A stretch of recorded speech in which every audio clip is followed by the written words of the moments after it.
Dear कल्याण, दोभानमा भेटिएपछि दुई फरक बाटोबाट आएका नदीहरू जसरी मिल्छन्, मायामा पिरतीमा मनहरू त्यसै गरी मिल्दा रहेछन्। फरक बाटोबाट आएका नदीहरूको दोभानको मिलनपछि भएको त्यो सङ्गमले फेरि पृथकता पाउँदैन, छुट्टिँदैनन् दुई नदीहरू। तर मान्छे र नदीहरू फरक फरक हुँदा रहेछन्। नदी जस्तै बग्ने मान्छेको जिन्दगानी पनि फरक हुँदो रहेछ। नदी मिलेपछि फेरि छुट्टिँदैन, छुट्टिन गाह्रो मान्छ। छुट्टिनको लागि कसैले छुट्याइदिनुपर्छ।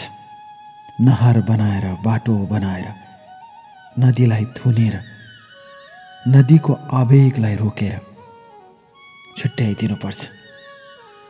तर मान्छे नदी जस्तो हुँदो रहेनछ। कति बेला मान्छेको मन छुट्टिएर जान्छ, कति बेला मान्छेको मन पृथक हुन्छ, कति बेला मान्छे मान्छेबाट भाग्छ, कति बेला मान्छे मान्छेबाट टाढा हुन्छ, थाहै हुँदो रहेनछ। थाहै नभए पनि मान्छेले विश्वासलाई जगाइराखेको छ। सायद त्यसैले होला प्रेम नामको जिन्दगी मान्छेले बाँचिरहेको छ। प्रेम नभए पनि रित्तो रित्तो उदासीमा बाँच्नुपर्ने मान्छेका कथाहरू म पनि आज सुनाउँछु डियर कल्याण तपाईँलाई। मेरो नाम सन्तोष घिमिरे हो। मेरो जन्म विक्रम सम्वत 2048 सालको चैत्र 3 गते मकवानपुर जिल्लाको ठिङ्गन गाविस 3 मा भएको हो। मेरो बुबाको नाम कृष्ण प्रसाद घिमिरे र आमाको नाम एम कुमारी घिमिरे हो। मेरो बुवाको सामान्य जिन्दगी थियो। खेती किसानी दुःख गर्नुहुन्थ्यो। घरमा गाई भैँसी थियो। हामी 3 जना दाजुभाइ मध्ये म कान्छो छोरा हुँ। मेरो दाइहरू अहिले मसँगै हुनुहुन्छ। यसरी ठिङ्गन गाविसमा जन्मिए पनि विक्रम सम्वत 2054 सालमा गरिबीको कारण, अभावको कारण हामीले त्यो गाउँ छोड्यौँ। गाउँ छोड्दाको पीडा कसलाई हुँदैन डियर कल्याण। मेरो बुबा र आमाको आँखाभरि आँसु मैले त्यति बेला देखेको थिएँ जति बेला बुबा आमाले गाउँ छोड्नुभयो। गरिबी र अभावमा छटपटिनेहरूको कथा बेग्लै हुन्छ। र त्यसपछि बसाइ सरेर मेरो परिवार मकवानपुरको सामरीमा आयौँ, जुन हेटौडा बजारबाट पूर्वतिर अर्थात् 6 किलोमिटर टाढा पर्छ। यसरी त्यहाँ बसाइ सरेपछि बुबाले सानो घर बनाउनु भयो। हामी त्यहीँ बस्न थाल्यौँ। दुःखका दिनहरू थिए हाम्रा, हुने नै भए। हामी साना थियौँ।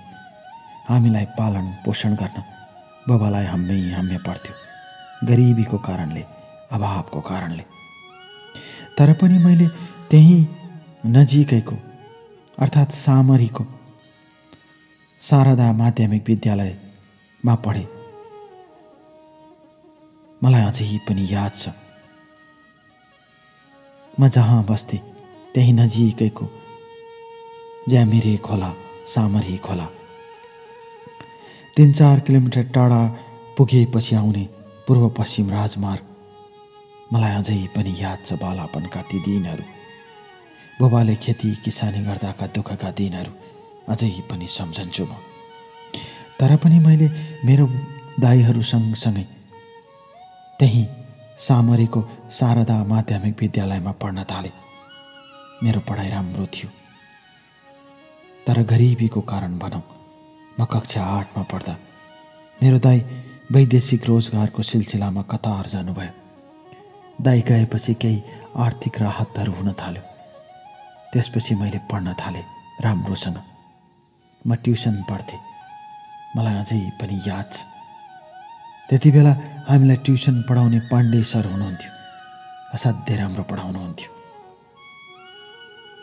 ती दिनहरूमा मैले गरेका मेहनतहरू अझै पनि सम्झन्छु म।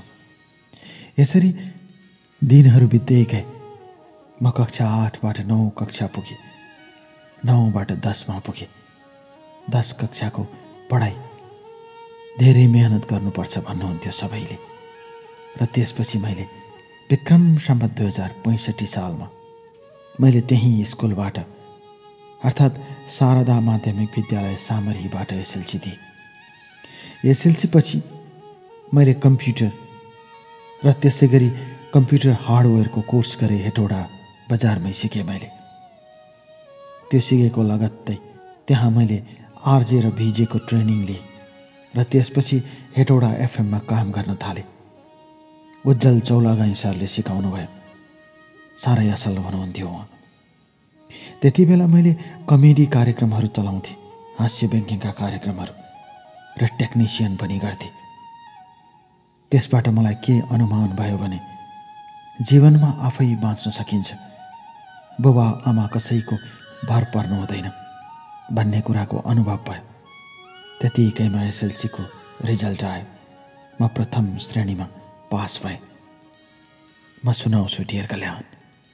एसएलसी पास भएका दिनहरू, एसएलसी पास भएका पलहरू गुजार्दै, त्यो अवस्थालाई गुजार्दै जिन्दगीले कसरी नयाँ बाटो तय गर्छ, म आज सुनाउँछु डियर कल्याण तपाईँलाई मेरो कथा। बस मेरो आफ्नो कथा।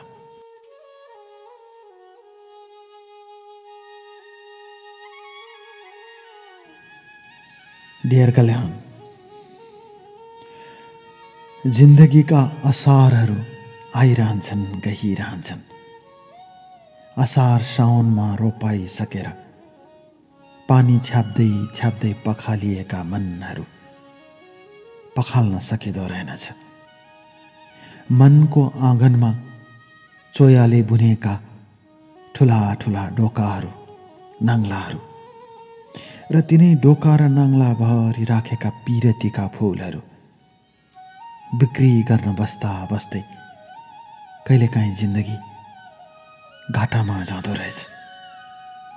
मान्छेहरू मनका कथाहरू बुनेर, मान्छेहरू पिरतीका बाकाहरू बुनेर चोया जस्तै एक अर्को प्रति पिरतीका साम्राज्यहरू खडा गरेर मान्छेले जिन्दगीबाट, जिन्दगीले मान्छेबाट केही कुरा सिक्न सक्दो रहेनछ।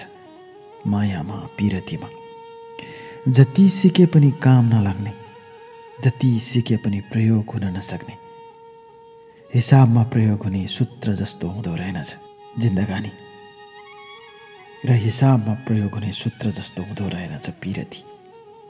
पिरती त जति बुन्दै गयो त्यति उध्रदै जाँदो रहेछ।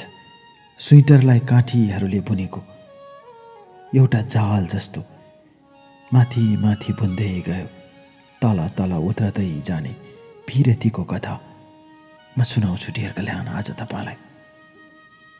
यसरी विक्रम सम्वत 2066 सालमा रिजल्ट आएपछि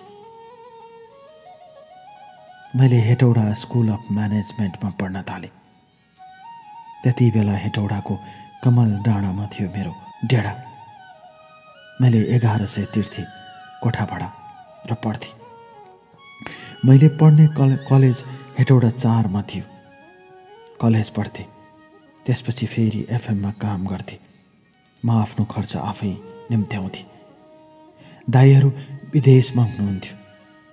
दाइहरूले पठाएको खर्चले बुबाको धेरै समस्याहरू समाधान हुन्थ्यो। त्यो बिचमा बुबाले जग्गा जोडिदिनु भयो हाम्रो नाममा दाइहरूले पठाएको पैसाले। दुःख सुख गरेर आफूले रुखो सुखो खाएर दाइहरूले पठाएको पैसा बचाएर जमिनहरू बढाउँदै जानुभयो बुबाले गाउँमा। समय गुज्रदै गयो। यसरी विक्रम सम्वत 2068 सालमा मैले +2 लेभलको पढाइ सकेँ। दिनहरू रमाइला थिए। त्यसपछि मैले ब्याचलर पढ्नको लागि मकवानपुर बहुमुखी क्याम्पसमा जोइन गरेँ। मकवानपुर बहुमुखी क्याम्पस नगरपालिका रोडमा थियो। अहिले पनि त्यही छ। अझै पनि याद आउँछ त्यो क्याम्पस, त्यो बाटो, ती स्मृतिहरू। म कलेज पढ्थेँ बिहान र दिउँसो एफएममा जागिर गर्न जान्थेँ।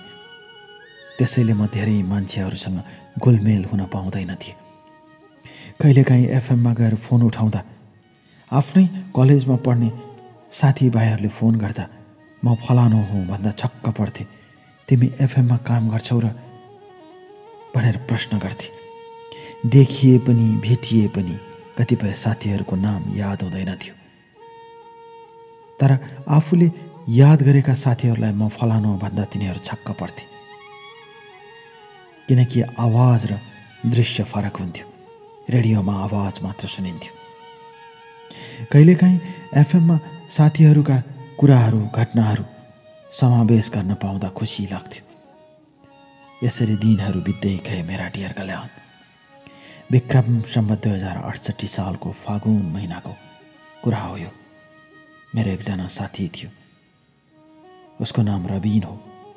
ऊ कमर्स पढ्थ्यो। ऊ वीरगन्जबाट त्यहाँ आएको थियो। ऊ डेढा गरेर त्यहाँ पढ्थ्यो। मैले भन्थेँ, वीरगन्जमा किन नपढेको साथी? ऊ भन्थ्यो, होइन, मलाई हेटौडा मनपर्छ। वीरगन्जमा पनि मलाई डेढा गर्नु पर्थ्यो, त्यसैले मैले यहाँ रोजेँ। मलाई हेटौडा मनपर्छ भन्थ्यो। हेटौडाको प्राकृतिक सौन्दर्य तराईमा बस्ने रबिनको लागि अत्यन्तै राम्रो थियो र हाम्रो लागि पनि राम्रो थियो। हेटौडा त्यत्तिकै सौन्दर्यले भरिपूर्ण भएको ठाउँ हो। मैले भनिरहनु पर्दैन डियर कल्याण। हामी एउटै कलेजमा पढ्थ्यौँ, रबिन र म। विद्यार्थीहरू धेरै भएकोले सेक्सन फरक थियो। ऊ एउटा सेक्सनमा, म अर्को सेक्सनमा। यसरी दिनहरू बित्दै जाने क्रममा उसको र मेरो सामिप्यताले कहिले कक्षा सकिनासाथ ऊ मेरो कोठाभित्र प्रवेश गर्थ्यो र कहिले म उसको कोठाभित्र प्रवेश गर्थेँ। यसरी दिनहरू बित्दै जान थाले। एक दिनको कुरा हो, विक्रम सम्वत 2068 सालको फागुन महिनाको 18 गतेको कुरा हो। मलाई अझै पनि याद छ डियर कल्याण। म रबिनलाई भेट्न उसको कोठामा गएँ। त्यहाँ जाँदा उसले केही कुराहरू कपीमा लेखिरहेको थियो। विद्यार्थीहरू भित्र बाहिर गरिरहेका थिए। त्यतिकैमा उसको छेउमा अर्थात् कक्षा कोठाको पल्लो साइडतिर लहरै बसेका विद्यार्थीहरू अर्थात् छात्राहरू एक आपसमा कुरा गरिरहेका थिए। खैरो कुर्ता, नीलो सरुवाल र हल्का नीलो सल थियो त्यो कलेजको ड्रेस। सबै छात्राहरू त्यही ड्रेसमा थिए। त्यति बेला एकजना केटी त्यहाँ गफ गरिरहेकी थिए।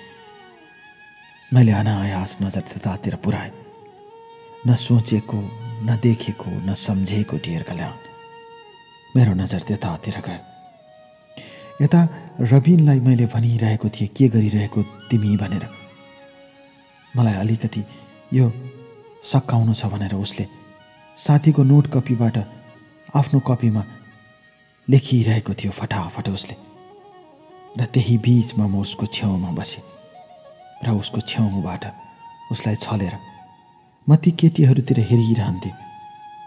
त्यो मध्ये एकजना केटी थिए, हँसिली, न धेरै अग्ली न धेरै गोरी, न धेरै अग्ली न धेरै होची, न धेरै काली न धेरै गोरी। तर त्यो बीचमा साथीहरूसँग मजाले हाँसेर कुरा गरिरहेकी थिए।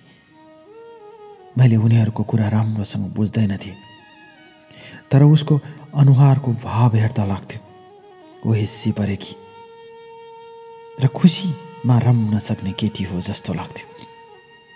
खै के भयो कुन्नी, मन कतै गएर बल्झे जस्तो भयो, मन कतै गएर अल्झे जस्तो भयो। मैले उसलाई त्यहीँबाट हेरिरहेँ। फेरि अरू मान्छेले शङ्का गर्छन् कि भनेर लुकेर हेरेँ। कहिले रबिनलाई जिस्काउने बहानामा हेरेँ, कहिले रबिनलाई ल्याऊ म तिम्रो लेखिदिन्छु भन्ने बहानामा हेरेँ। जे होस्, रबिन त्यहाँ लेखिरहुन्जेल मैले उसलाई हेरिरहेँ। त्यति बेला ब्रेक थियो। मैले भने चिया खान जाउँ। उसले हुँदैन भन्यो। कलेजभित्रको क्यान्टिनमा पनि चिया नखाएर उसले लेखिरहेको थियो। ती केटीहरू पनि बाहिर निस्किएनन्। मेरो लागि बहाना थियो त्यो। जीवनमा पहिलो पटक न कसैलाई देखेर आफ्नो बनाउनु, न आफ्नो बनाएर कसैलाई देख्नु। त्यो उमेर, त्यो वयस, त्यो जिन्दगानी अर्कै हुन्छ डियर कल्याण। भावनाहरू कसरी साटिन्छन् थाहै नहुने त्यो उमेरमा मैले उसलाई हेरिरहेँ। धेरै बेरपछि साथीले लेखेर सकायो, भने चिया खान जाउँ। हामी बाहिर निस्क्यौँ। बाहिर निस्किने बेलामा मैले त्यो केटीको बारेमा कुरा गरेँ, तर उसले भन्यो मैले कसरी चिन्छु? त मेरो कोठामा पस्न साथ केटीहरूलाई हेरेर बस्ने। उसले मलाई जिस्कायो। मैले त्यो केटीको बारेमा वर्णन गरेपछि उसले फलानु होला भनेर गेस गर्यो। गेस चलिरह्यो डियर कल्याण। हामीले चिया खायौँ र मैले भने म फेरि त्यहाँ आउँछु, म उसलाई देखाउँछु। तैँले उसको बारेमा सबै कुरा मलाई भन्नुपर्छ। उसले हुन्छ भन्यो। कति ठुलो कुरा हो र भन्यो। त्यो दिन कुरा त्यत्तिकै सकियो। कलेज सकिएर म फटाफट एफएममा गएँ। त्यो दिन मेरो कार्यक्रम थियो। कार्यक्रममा मैले उसलाई सम्झिरहेँ, उसलाई देखिरहेँ। कार्यक्रम सकिएपछि आफ्नो टेक्निसियन काम सकाएर म बेलुका डेढामा आएँ। र डेढामा आएर मैले उसको सुन्दर अनुहारलाई आँखाभरि राखेर मनभित्रको क्यानभासमा स्केच गरेँ। सोचेँ जिन्दगीमा हजारौँ लाखौँ मान्छेहरू भेटिन्छन्, एउटै कक्षाभित्र पनि सयौँ मान्छेहरू भेटिन्छन्, तर किन कोही एक नजरमै आफ्नो जस्तो लाग्छ? यो प्रश्नको जवाब युगौँदेखि मान्छेहरूले खोजिरहेका छन्। युगौँदेखि मान्छेहरूले सोधिरहेका छन्। म पनि आज सोध्न चाहन्छु डियर कल्याण। जिन्दगीमा हजारौँ लाखौँ मान्छे भेटिन्छन्, तर एकै पटक एकै नजरमा किन कोही आफ्नो जस्तो लाग्छ? बस आफ्नो जस्तो।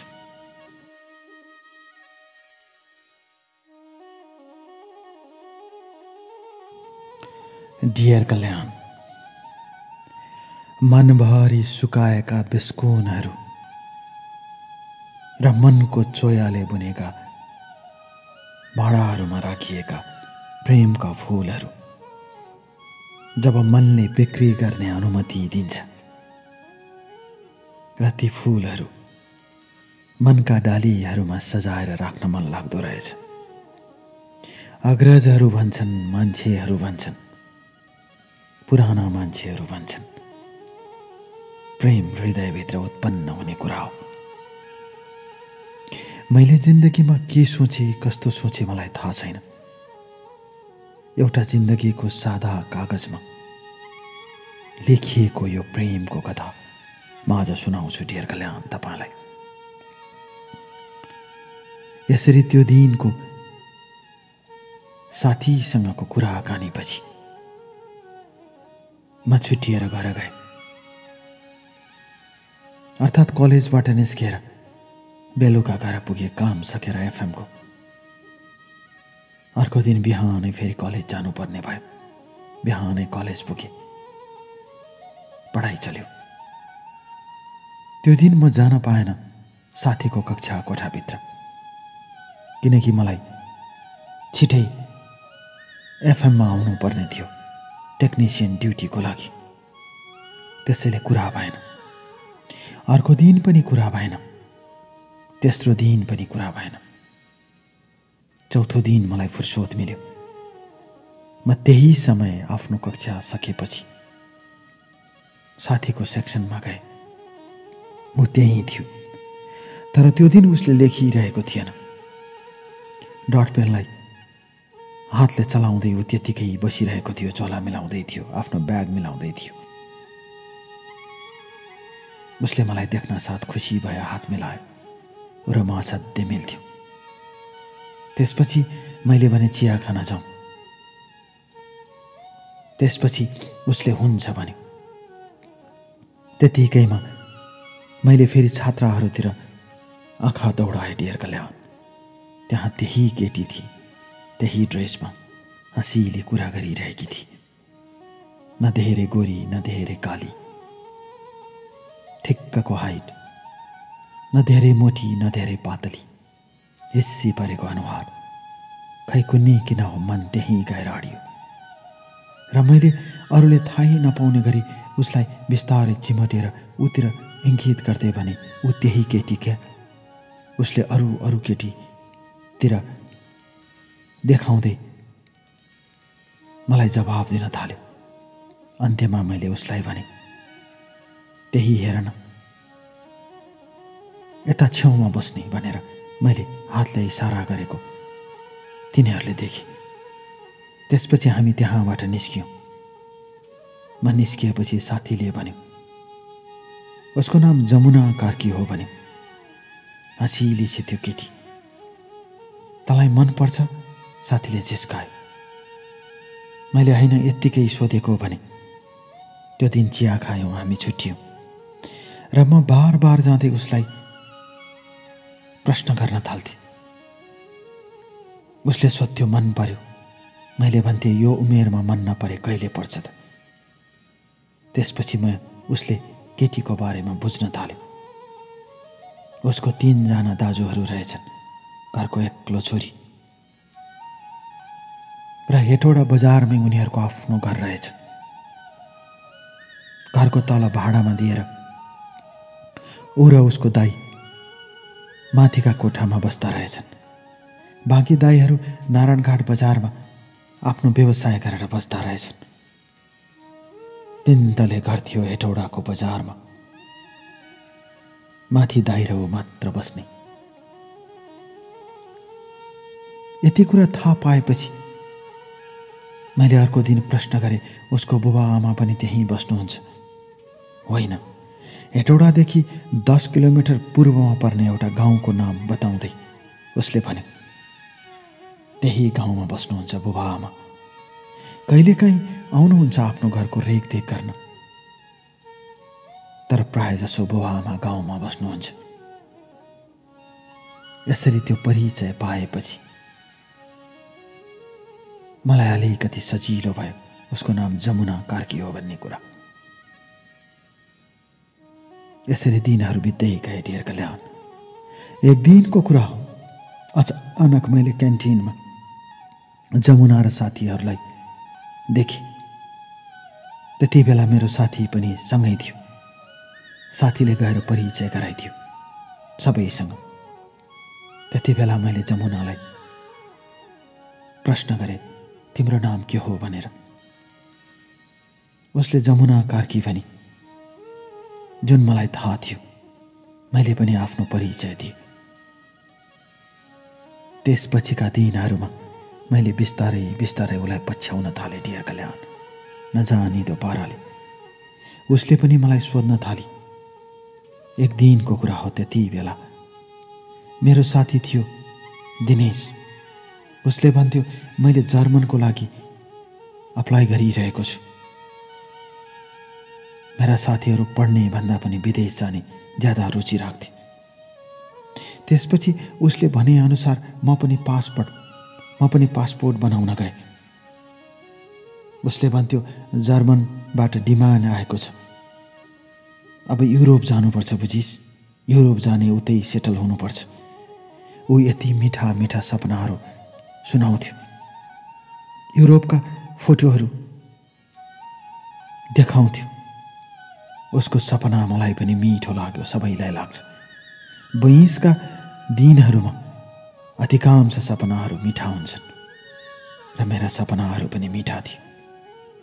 त्यसपछि मेरो जेठो दाइ कतारमा हुनुहुन्थ्यो। कतारमा भए पनि उहाँको कमाइ राम्रो थियो, तर म युरोप जान चाहन्थेँ। र त्यसपछि हामीले युरोपको लागि काठमाडौँ आउने भयौँ, अर्थात् जर्मनको लागि अप्लाई गर्न काठमाडौँ आउने भयौँ। आउने दिन मैले जमुनालाई भेटेँ, आफ्नो कथा सुनाएँ। उसले हुन्छ जानुहोस् भनी। र त्यति बेला मैले प्रश्न गरेँ, यदि म त्यहाँ गएर तिमीलाई बोलाउन सके तिमी आउँछौ? उसले भनी, पहिला तपाईँ जानुहोस्, यदि राम्रो भयो भने किन नआउनु। त्यही कुराबाट मलाई अनुमान मिल्यो कि जमुनाले मलाई मन पराउँछ भन्ने कुरा। त्यसपछि हामी काठमाडौँ गयौँ, तर भने जस्तो त्यहाँ भएन। हाम्रो पासपोर्ट फिर्ता आयो 3 महिनामा। त्यत्तिकैमा विक्रम सम्वत 2069 सालमा मेरो दाइले कतारबाट फोन गर्नुभयो र भन्नुभयो, तैँले त विभिन्न ठाउँमा भिजाको लागि अप्लाई गरिरहेको छस् रे, कामको लागि। यहीँ आइज, यहाँ एकदमै राम्रो छ। कतार भनेर के गर्नु, राम्रो कमाइ हुन्छ, मसँगै बस्लास् भनेर भन्नुभयो। त्यसपछि मैले हुन्छ भने र विक्रम सम्वत 2069 सालको साउन 20 गते म कतारको लागि उडेँ। कतार पुगेपछि अल रियान भन्ने ठाउँमा जानुपर्ने थियो। कतारको दोहाबाट ट्याक्सीमा 45 मिनट लाग्थ्यो। म त्यहाँ पुगेँ। त्यहाँ मेरो दाइले बेकरीमा म्यानेजरको काम गर्नुहुन्थ्यो र मैले दाइसँगै काम गर्न थालेँ। त्यो बेकरी उत्पादन गर्ने कम्पनीले विभिन्न ठाउँमा बेकरीहरू पुर्याउँथ्यो। त्यो फ्याक्ट्री थियो। म त्यहाँ काम गर्थेँ। दाइको चिन्जानको नाताले होला म 18 घन्टा 19 घन्टासम्म काम गर्न सक्ने भए। 2-4 घन्टा सुत्थेँ। मेरो सपना थियो बुबाको गरिबीको रेखा मेटिदिने। त्यसपछि दाइ, म र अर्को दाइ पनि विदेशमा हुनुहुन्थ्यो। हामी 3 भाइले नेपाल पैसा पठाउन थाल्यौँ। बुबाले जग्गा किन्नुभयो, घर बनाउनु भयो, बन्दोबस्त गर्दै जानुभयो। आर्थिक स्थिति पहिलाभन्दा राम्रो हुँदै गयो। यसरी दिनहरू बित्दै जाने क्रममा फेरि मैले फेसबुकबाट जमुनालाई भेटेँ। फ्रेन्ड रिक्वेस्ट पठाए डियर कल्याण। जमुनाले तुरन्त स्वीकारी। अब हाम्रो अनलाइन कुरा हुन थाल्यो। ऊ भन्थे, तपाईँले मलाई मिस कल हान्नुहोला, म अनलाइन आउँछु। मैले उताबाट सिधा उसको फोनमा मिस कल हान्थेँ अनि ऊ तुरुन्तै अनलाइन आउँथे। हाम्रो कुरा हुन्थ्यो। बिस्तारै बिस्तारै कुराले फराकिलो दायरा बनाउँदै गयो।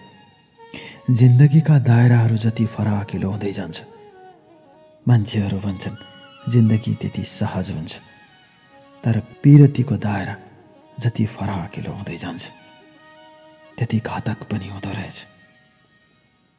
मैले उसलाई अनलाइन मार्फत, च्याटिङ मार्फत कुरा गर्न थालेँ र हामी कुरा गर्दा गर्दै एकअर्कोमा हराउँदै गयौँ र पूर्ण रूपले हामीले एकअर्कोलाई चाहँदै गयौँ र जिन्दगी सँगै बिताउने घोषणा गऱ्यौँ। यो प्रेमको घोषणा थियो डियर कल्याण। र यही प्रेमको छायाबाट गुज्रेको जिन्दगानीले कसरी घात गर्छ, म आज सुनाउँछु तपाईँलाई मेरो कथा। दिल खोलेर सुनाउँछु, बस दिल खोलेर।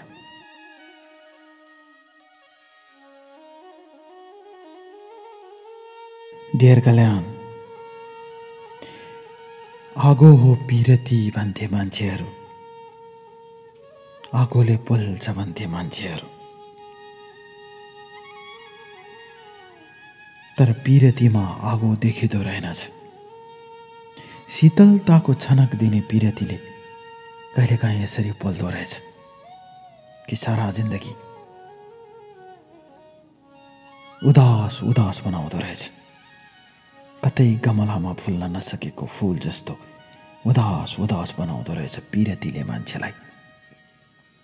म आज त्यही पिरतीको कुरा गर्छु डियर कल्याण। दिल खोलेर सुनाउँछु तपाईँलाई। कसलाई भनौँ, कहाँ जाउँ, कसरी सुनाउँ भइरहन्छ मलाई। मनभित्रका दुःखहरू बुझिदिने कोही हुँदैन जस्तो लाग्छ। कहिलेकाहीँ यो जिन्दगीबाट विश्राम लिउँ कि जस्तो लाग्छ। बाँच्ने मनै लाग्दैन डियर कल्याण। उजाड उजाड, उदास उदास जिन्दगीमा जब म तपाईँका कथाहरू सुन्छु अनि आस पलाएर आउँछ, बाँच्ने रहर जागेर आउँछ। म सोच्छु म यो संसारमा एक्लो छैन रहेछु। म जस्ता हजारौँ हुनुहुन्छ। हजारौँको साथमा म किन नहट्ने भनेर म भित्र आएका निराशाका पन्नहरू मेटिदिन्छ कार्यक्रम मेरो कथाले। त्यसैले आज म यो कथामा आफ्नो कथा मिसाउँदैछु। म जस्तै दुखीहरू, म जस्तै पीडितहरूलाई राहत मिलाओस् भनेर डियर कल्याण। यसरी मैले 18-19 घण्टा काम गर्थेँ। दाइले हेल्प गर्नुहुन्थ्यो। कमाइ राम्रो थियो, मैले अघि नै भनिसकेँ। काम काम काममै जिन्दगी बित्यो। त्यो बाहेक मैले उसलाई फोन गरिरहन्थेँ, जमुनालाई। उसको र मेरो निरन्तर सम्पर्क थियो। मैले कति कमाउँछु, के गर्छु उसलाई सब थाहा थियो। बिदाका दिनहरूमा कहिलेकाहीँ सुपर मार्केट जान्थ्यो र दशैँमा हामीहरू खसी काटेर मनाउँथ्यौँ। दिनहरू बित्दै गयो। 2014 को जुलाईमा मेरो भिजा सकिने भयो। अर्थात् जुलाईसम्म मात्र मेरो काम गर्ने अनुमति थियो। भिजा सकिने भयो, तर कम्पनीले 3 महिनासम्म राख्न पाउने रहेछ। मेरो काम देखेर कम्पनीले 3 महिना काम गर भन्यो। त्यसपछि अक्टोबरको 14मा म दोहा पुगेँ र त्यसपछि म त्यहाँबाट 10 बजेको फ्लाइटबाट नेपाल आउने तयारीमा थिएँ। मैले फोन गरेँ जमुनालाई, म एयरपोर्टमा छु भनेर। उसले राम्रोसँग आउनुहोस् भनी। आउन साथ फोन गर्नुहोला, म प्रतीक्षा गरिरहन्छु भने। तर त्यो दिन नेपालको प्लेन डिले भयो, त्यसैले त्यो दिन गइएन। अर्थात् राति मात्र उड्यो र अर्को दिन हामी पुग्यौँ त्यहाँ। म त्यहाँबाट काठमाडौँ आएँ। त्यति बेला काठमाडौँमा हेटौडाको साथी थियो, वसुन्धरामा बस्थ्यो। उसको कोठामा गए। त्यो दिन त्यहीँ बसे। अलिकति काम थियो काठमाडौँमा। साथीहरूको सामान पुर्याइदिनु पर्ने थियो, त्यसैले। र म अर्को दिन बिहानको सुमो चढेर हेटौडा आएँ र जमुनालाई म आएको कुरा सुनाएर घर गएँ। त्यो दिनभरि मलाई थकाइ लाग्यो। म सुतिरहेँ डियर कल्याण। अर्को दिन म हेटौडा बजार आएँ। मलाई भेट्नको लागि जमुना आएकी थिए। मलाई राम्रोसँग याद छ, नीलो कलरको जिन्स प्यान्ट, रातो स्वेटर लगाएकी हो। उस्तै थिए। मैले भेट्न साथ भने, तिमी कति राम्री उस्तै देखिएकी छौ। उसले भने, होइन होला, अलिकति घामले काली भएकी छु। त्यो भन्न नपाउँदै उसले प्रश्न गरी, तपाईँ त कति राम्रो देखिनु भएको, त्यहाँ गर्मी हुँदैन भने। गर्मी भए पनि हामीले भित्र काम गर्नुपर्छ, त्यसैले यस्तो भएको होला भने मैले। त्यसपछि हामी छेउको कफी पसलमा गयौँ। उसले कफी खाने मनसाय व्यक्त गरी। हामीले त्यहाँ कफी खायौँ र कुरा चल्दै गयो। मैले उसको लागि ल्याइदिएका गिफ्टहरू देखाएँ। घडी देखाए, उसलाई असाध्यै मन पर्यो। पर्फ्युमहरू लगाई, लुगाहरू देखाए। उदङ्ग परी। त्यति बेलै उसले अचानक बिहेको कुरा गरी। उसले भनी, म अब डिग्री सकाउँछु, मलाई डिग्री पढ्न दिनुहोस्। त्यसपछि तपाईँ पनि यहीँ केही गर्नुहोस्। यहाँ भनेको अर्कै हो, विदेश जानुपर्छ मलाई थाहा छ, तर यहीँ केही गर्नुहोस् भनी। मैले हुन्छ भने। वास्तवमा मेरो मनसाय पनि नेपालमा केही गरौँ भन्ने थियो।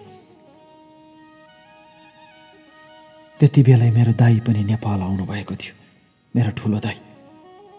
र दाइले कुखुरा पालन व्यवसाय सुरु गर्ने विचार गर्नुभएको थियो त्यही सामरीमा। त्यसपछि हामीले सिटिबिटीबाट पोल्ट्री टेक्निसियनको ट्रेनिङ लियौँ दाइ र मैले। त्यसपछि हामीले 2000 कुखुरा किन्यौँ र त्यहीँ घरकै आफ्नै जमिन थियो। बुबाले किनिदिनु भएको हामी सबैले पैसा पठाएर त्यहाँ एउटा कुखुराको फार्म तयार गर्यौँ र हामीले सुरु गर्यौँ व्यवसाय। जमुना खुसी थिए। यसो गर्ने उसो गर्ने ऊ सपनाहरू सुनाउँथे। म अत्यन्तै व्यस्त हुन्थेँ। मोटरसाइकलमा कहिले कहाँ दाना लिनको लागि पुगिरहन्थेँ। तर उसँग बारम्बार सम्पर्कमा हुन्थे म। यसरी दिनहरू बित्दै गए। विक्रम सम्वत 2072 सालमा डिग्री जोइन गरी उसले। त्यही साल कुखुराहरू मरे हाम्रा। 2000 कुखुरामा धेरै कुखुराहरू मरे। पैसा उड्यो, नाफा भएन। म निराश थिएँ। त्यति बेला जमुनाले भनी, किन यति धेरै निराश हुनुहुन्छ?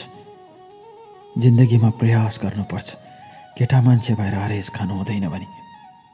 मैले पनि दाइलाई त्यही कुरा भने। ऊ धेरै पटक त्यो बीचमा हाम्रो कुखुराको फर्ममा आएकी थिए हेर्नको लागि।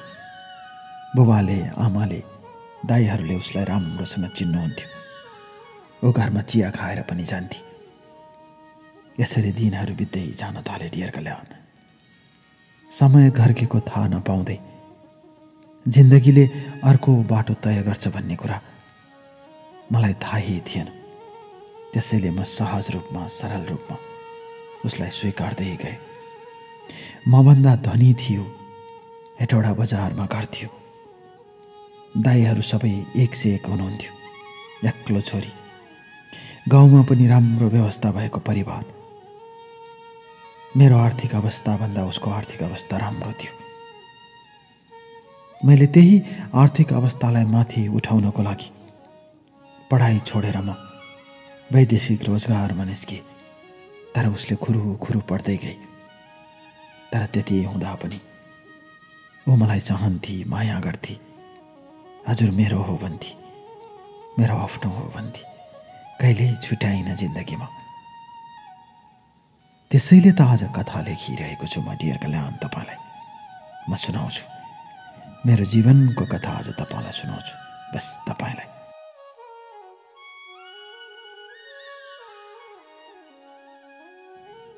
डियर कल्याण, भाग्यमा नलेखिएका कुराहरू, भाग्यमा नअटाएका कुराहरू जब मान्छेले खोज्न थाल्छ तब मान्छे अल्मलिँदो रहेछ। तब मान्छेले धोकाको पहाड चढ्न सुरु गर्दो रहेछ। मैले सोचेको थिएन, मैले कल्पना समेत गरेको थिएन मेरो जिन्दगीले यसरी दोभान काटेर अर्को बाटो तय गर्छ भन्ने कुरा। विक्रम सम्वत 2072 सालको जेठमा मलाई दाइले भन्नुभयो, हेर कुखुरा पालन राम्रोसँग चलेन, तर चिन्ता नगर, हामीले जग्गाहरू जोडेका छौँ। घरको सबै व्यवस्था भइसकेको छ। म यहीँ बस्छु। अब मेरो विवाह पनि भयो। त फेरि साउदी जा। मैले हुन्छ भने। मैले यो कुरा आएर मैले उसलाई सुनाएँ। डियर कल्याण,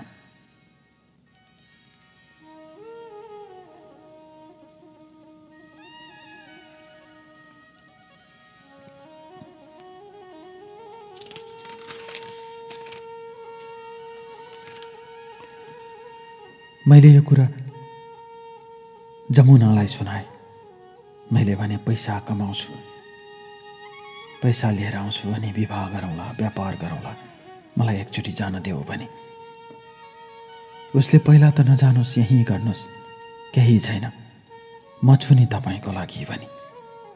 उसको भरोसा मलाई ठुलो लाग्थ्यो, उसको आश मलाई धेरै लाग्थ्यो, किनकि उसले माया गर्थी, साँचो माया गर्थी। तर यति हुँदाहुँदै पनि मैले जिद्दी गरेपछि उसले जानु भने र 72 सालमा म फेरि गएँ। अर्थात् 72 सालको भदौ 27 गति म साउदी उडेँ। साउदीको रियादमा किङ बर्गरमा काम गर्नको लागि मलाई लगिएको थियो। हामी 16 जना थियौँ। तर त्यहाँ पुग्दा किङ बर्गरको काम सुरु भएको थिएन।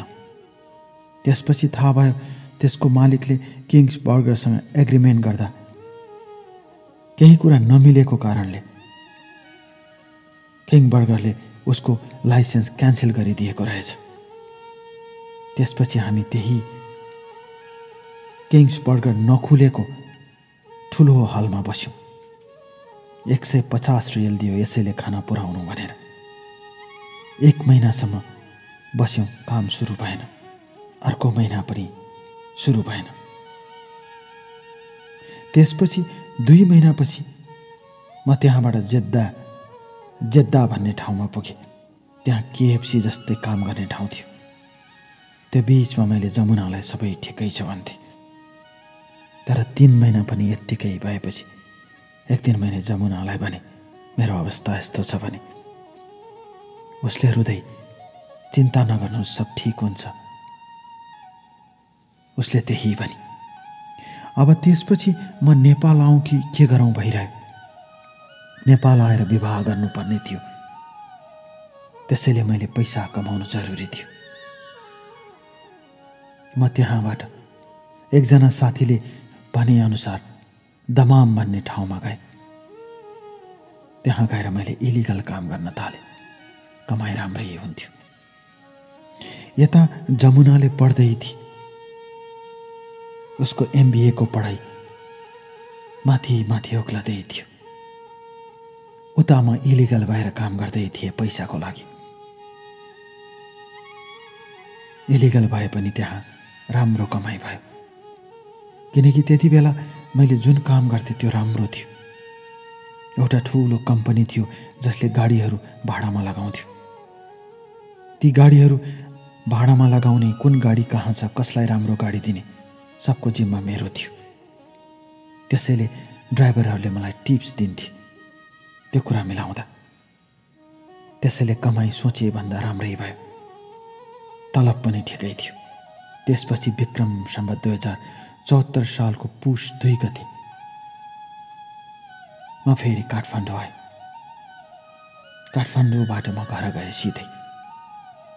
जमुनालाई म आएको कुरा अवगत गराएँ। 3 दिनपछि म उसलाई भेट्न हेटौडा बजार आएँ। ऊ पनि आई। हाम्रो कुरा भयो। धेरै दुःख पाउनु भयो भने मेरो हात समाई आँखाभरि आँसु ल्याएर रोइ। दाइको कुखुरा व्यवसाय जसो तसो गरिरहनु भएको थियो। राम्रै गरिरहनु भएको थियो। तर 2 भाइ त्यसमा लाग्नुपर्ने जरुरी थिएन। त्यसपछि मैले विदेश जाने सपना छोडेँ। म सुनाउँछु डियर कल्याण तपाईँलाई मेरो कथा। त्यसपछि मैले Gates study and immigration centre भनेर हेटौडामै खोलेँ। हेटौडाको स्कुल रोडमा एउटा अफिस खोलेँ। अस्ट्रेलिया क्यानाडा मान्छे पठाउने। काठमाडौँको एउटा अफिससँग फ्रेन्चाइज लिएर मैले खोलेको थिएँ। तर राम्रोसँग चल्न सकेन। एक दिन मैले उसलाई बोलाएँ र भने, मेरो काम कुनै पनि सफल भएको छैन। उसले भने, चिन्ता नगर्नुहोस्। त्यति बेला उसले मकवानपुर बहुमुखी क्याम्पसमा पढ्दै थिए। दोस्रो वर्षबाट तेस्रो वर्षमा प्रवेश गर्दै थिए। यता मेरो अवस्था यस्तै थियो। त्यति बेलाको कुरा हो। मैले मेरो अफिस बेचेको थिएँ र एक दिन काम विशेषले म हेटौडा आएको थिएँ। र त्यति बेला मैले जमुनालाई भने, अब विवाह गर्नुपर्छ हेर न। उसले भने, हुन्छ, अब 1 वर्ष त भने मेरो डिग्री सकिन्छ। तपाईँ पनि केही गर्नुहोस्, नभए जागिर भए पनि गर्नुहोस्, अनि विवाह गरौँला भने। कहीँ अप्ठ्यारो थिएन, कहीँ असजिलो थिएन, सजिलो थियो। ऊ निर्वाध रूपमा आउँथे। हामी स्वच्छन्द रूपमा एकअर्कोलाई माया गर्थ्यौँ। भावनामा डुब्थ्यौँ। जिन्दगीको सपनाहरू देख्थ्यौँ। क्रम अगाडि बढ्दै गयो। एक दिनको कुरा हो, अर्थात् विक्रम सम्वत 2075 सालको फागुन 6 गतेको कुरा हो। म हेटौडा बजारबाट घरतिर जाँदै थिएँ। सामरी पुल लिएर म मोटरसाइकलमा जाँदै थिएँ। म छेउ हिँडिरहेको थिएँ।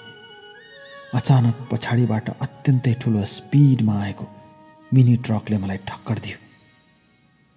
त्यसपछि म बाटोमा नराम्रोसँग बजारिएँ र म बजारिएपछि मिनी ट्रक मेरो मोटरसाइकल माथिबाट चढेर गयो। घेरकल्याण मोटरसाइकलको कारणले त्यो मिनी ट्रकले मलाई कुल्चेर धुलो पिठो पार्न त सकेन, तर मेरा खुट्टाका हड्डीहरू भाँचिए, कम्मर भाँचियो। त्यसपछि म त्यहीँ बेहोस भएर लडेँ। मेरो पछि पछि आउँदै गरेको एकजना मेरो गाउँको दाइले देख्नुभयो।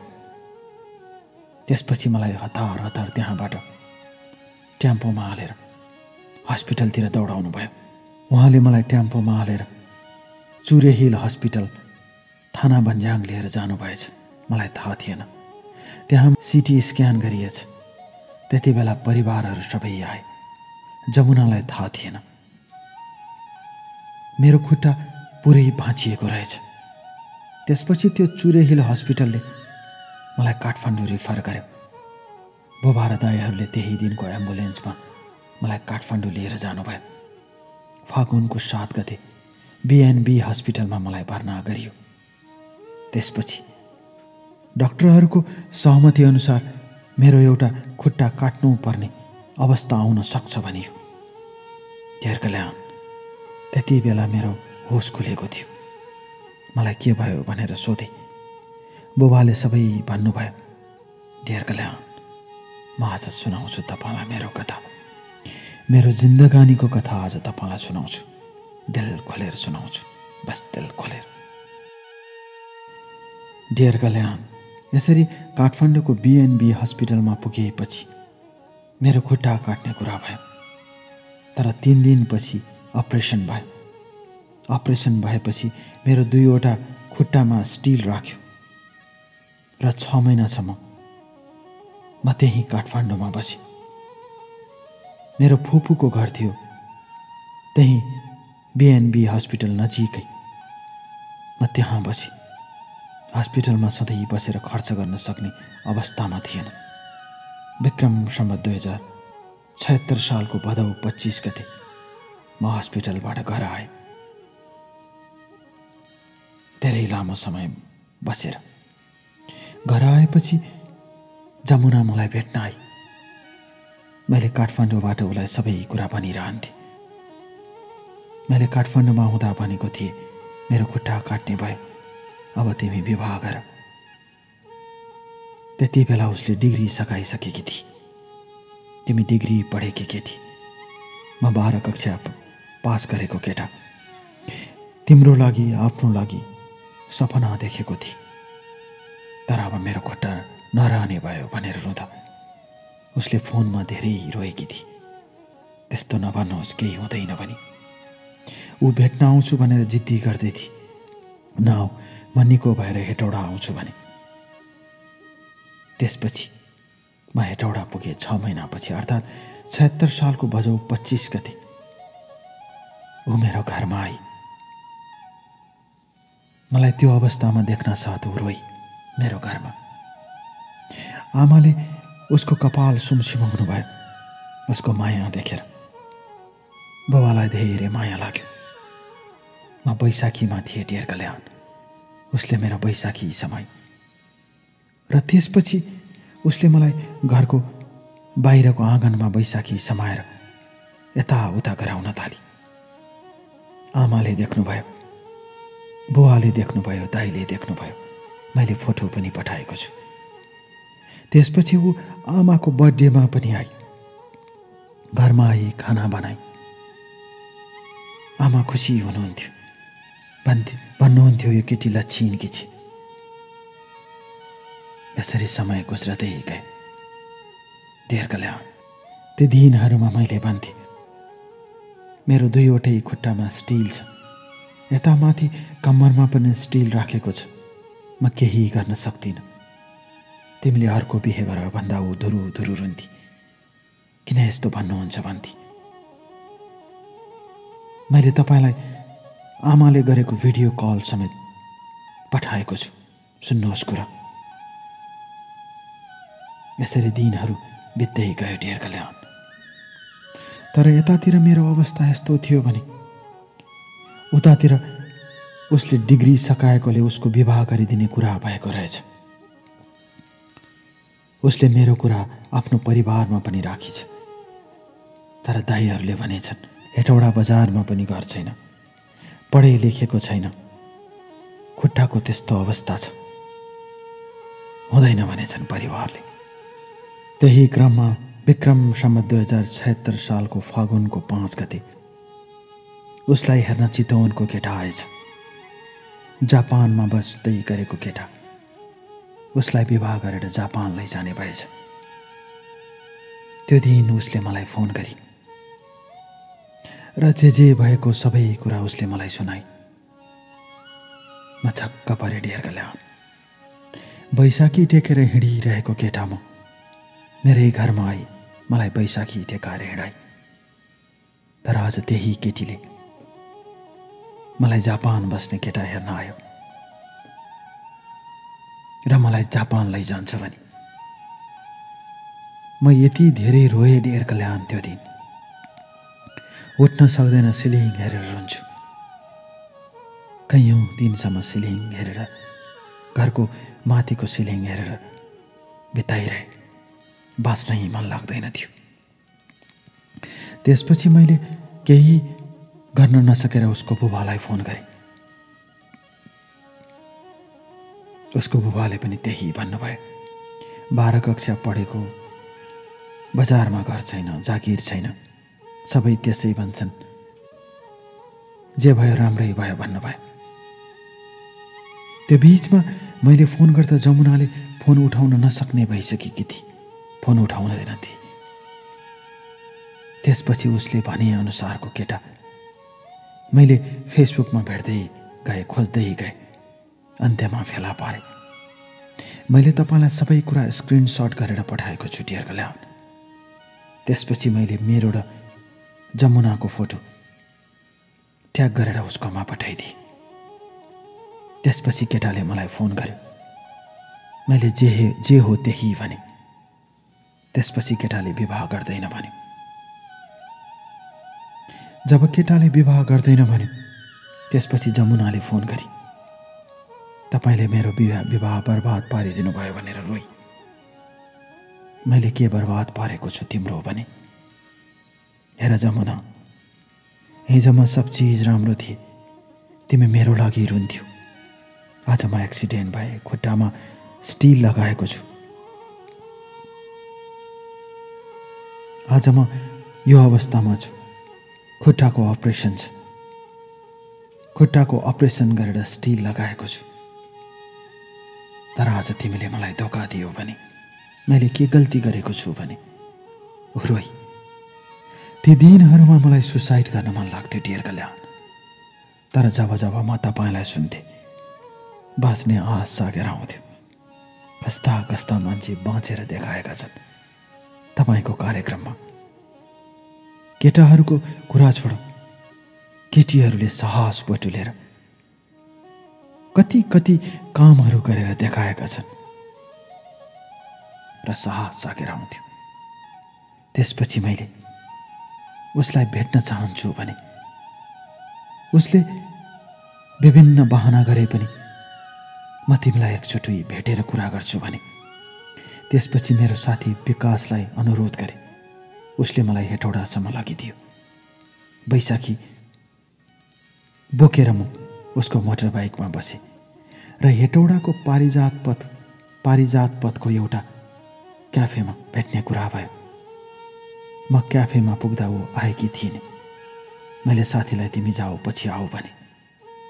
त्यसपछि ऊ धेरै बेरपछि पारिजात क्याफेको पारीबाट हिँड्दै आइरहेकी थिए। म बैशाखी टेकेर उभिरहेको थिएँ। ऊ मेरो नजिक आई, मलाई राम्रोसँग हेरिने, अनुहार बिगारी।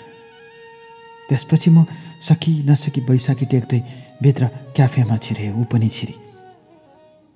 पहिला मेरो बैशाखी समाएर तपाईँ त मेरो जीवनको सहारा हो भन्ने केटी त्यो दिन केही भनेन।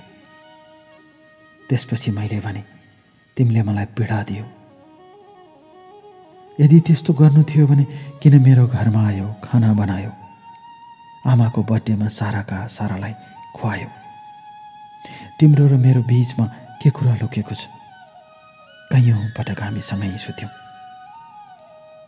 हामीले शरीरले एकअर्कालाई चाह्यौँ। बुबासँग, आमासँग, दाइसँग कति मिठो नाता गाँस्यौँ। म यही घरको बुहारी हुँ भन्यौ, तर आज किन यस्तो गर्यो भनेर म रोएँ। तर म रुनुको साटो उसले, म रुँदा उसले मलाई भने, तपाईले मेरो जीवन बर्बाद गरिदिनु भयो भने उल्टा ऊ मसँग रिसाई। मैले कफी मगाए खाऊ भने उसले कफी खाइने। एकछिनपछि उसको आमाको फोन आयो र त्यसपछि भने म जान्छु भने। ढेर कल्याण त्यो पारिजात पथको क्याफेबाट निस्कदा उसले मलाई जान्छु पनि भनिने। ऊ सरासर बाहिर निस्की। त्यो दिनदेखि म रोइरहेको छु ढेर कल्याण, तपाईलाई सम्झिन्छु।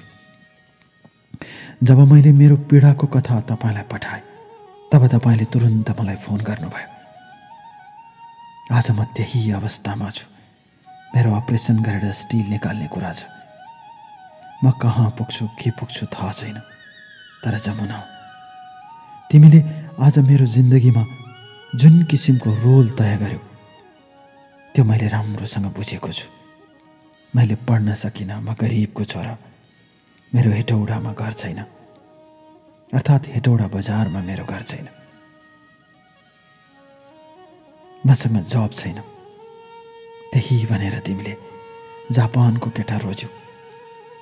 मैले आफूलाई थाम्न सकिनँ, उसलाई पनि भ्रममा राख्न चाहिनँ। त्यसैले मैले सारा कथा भनिदिएँ। यदि मैले उसलाई कथा भनेर गल्ती गरेको भए म यो कार्यक्रम सुनिरहनुभएका तपाईहरूसँग माफी माग्न चाहन्छु। जमुना, तिमीले यतिखेर यो कार्यक्रम सुनिरहेकी छौ भने म तिमीलाई यही भन्न चाहन्छु। यति धेरै माया गर्ने तिमी, मेरो बैशाखी समाएर रुँदै रुँदै मलाई आँगनमा वारीपारी गराउने तिमी, सब ठिक छ म छु तिम्रो साथमा भन्ने तिमी, तर हेटौडाको त्यो पारिजात पथको क्याफेबाट तिमी नबोलेर मसँग छुट्टियौ। त्यो दिनदेखि म निरन्तर रोइरहेको छु। मलाई धेरै पटक बाँच्न मन लागेन। नराटेर भन्छु तिमीलाई, सुसाइड गर्न मन लाग्थ्यो। तर अब म बलियो भइसकेको छु। मैले त्यो बाटो छोडिसकेको छु। मलाई थाहा छ म यो शरीरको स्टिल निकालेपछि म ठिक हुन्छु र मैले धेरै गर्नु छ। तिमीले जुन जुन खोट मलाई लगायो त्यो सब पुरा गरेर देखाउँछु म तिमीलाई। तिमी मसँग आउँदैनौ मलाई थाहा छ अब, तर पनि तिमीले जुन खोट ममा देख्यौ म त्यो पुरा गरेर छोड्नेछु। म थक्ने छैन। मेरो खुट्टा निको नभएर म बैशाखीले मात्रै हिँडेर भए पनि यो जिन्दगीको यात्रा पुरा गर्नेछु र आफ्नो लक्ष्यमा पुग्नेछु। बस आफ्नो लक्ष्यमा।